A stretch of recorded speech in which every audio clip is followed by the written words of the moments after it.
Bienvenue dans ce podcast de la balade multimodale. Aujourd'hui, cap sur la réalité virtuelle, une modalité qui s'invite progressivement dans les dispositifs de formation. Mais que permet-elle réellement? Quels en sont les apports, les conditions de mise en œuvre et les limites?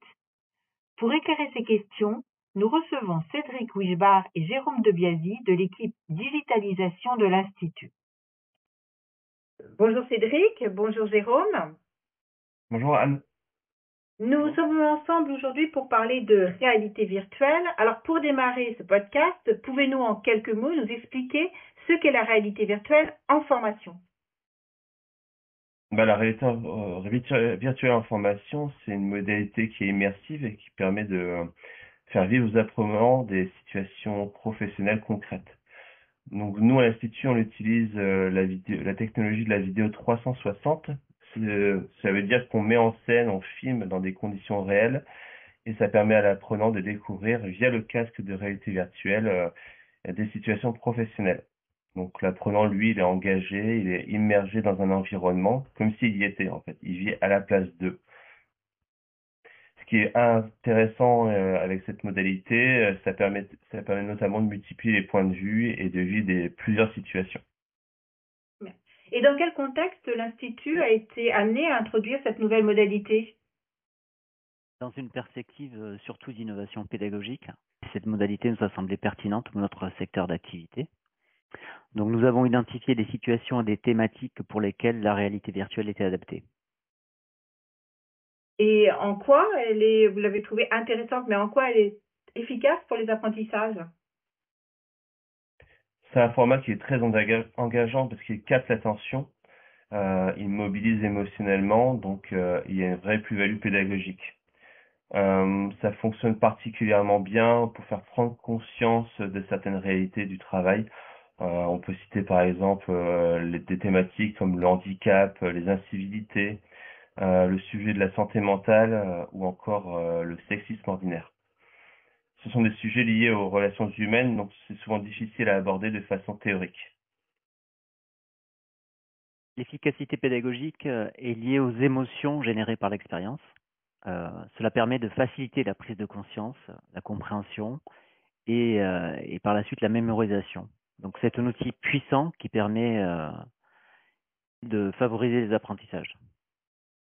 L'expérience permet également des interactions personnalisées pour chaque apprenant, c'est-à-dire par exemple répondre à des quiz, de prendre des décisions. Vous l'avez trouvée intéressante, mais en quoi elle est efficace pour les apprentissages?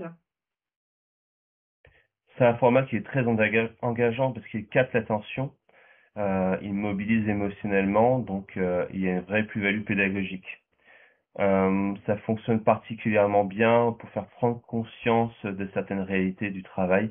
On peut citer par exemple des thématiques comme le handicap, les incivilités, le sujet de la santé mentale ou encore le sexisme ordinaire.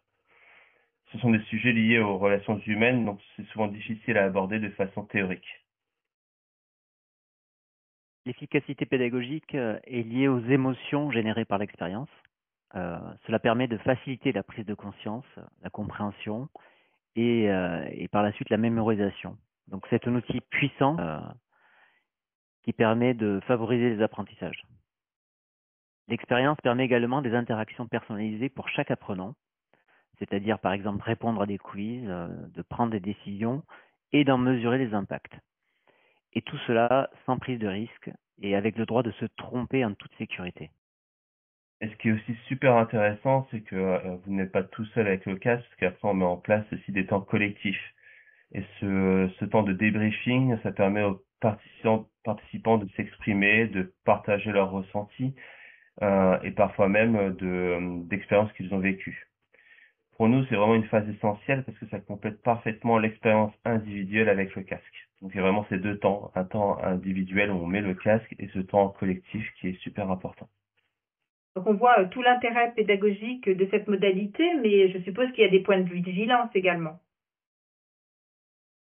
Effectivement, il y a des points de vigilance, notamment la réalité virtuelle doit s'intégrer dans un vrai parcours pédagogique. Notamment l'expérience individuelle doit être capitalisée collectivement. L'accompagnement par les consultants formateurs de l'Institut est également très important avant l'expérience, pendant l'expérience, et puis par la suite dans l'animation du briefing. Et c'est vraiment essentiel. Donc les consultants formateurs mettent les apprenants en condition pour réussir l'expérience et par la même faciliter les apprentissages. La durée d'expérience aussi doit être limitée, elle doit être relativement courte et ne pas dépasser les 15-20 minutes, notamment en raison de la surcharge cognitive. Il faut parler aussi d'un sujet, c'est côté logistique. Pour le coup, c'est un vrai sujet, parce que comme on déploie uniquement en présentiel, la mise en œuvre de la réalité virtuelle demande une organisation spécifique de gestion des casques, du matériel et de planification et de déploiement des sessions. Donc, toute cette approche nous a poussé à faire évoluer nos modes opératoires pour que tout soit fluide et prêt le jour J. Ok, donc vous avez démarré cette expérience depuis quelques mois. Quels sont les premiers retours de la part des organismes, des stagiaires et des formateurs? Les retours sont très positifs, hein. Les organismes apprécient qu'on puisse intégrer cette modalité dans des formations sur mesure ou dans des événements internes, par exemple. On essaie, dans la mesure du possible, d'y associer des référents internes, des interlocuteurs en local pour enrichir notamment les échanges et enrichir les thématiques qui sont traitées.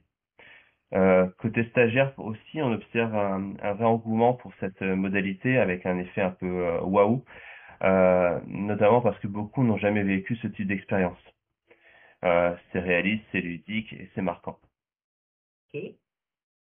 Les formateurs, eux, pour leur part, estiment que cette modalité permet de réellement embarquer les apprenants. En effet, cette approche, elle est vraiment différente et innovante. Et pour l'avenir, quelles sont les perspectives à venir?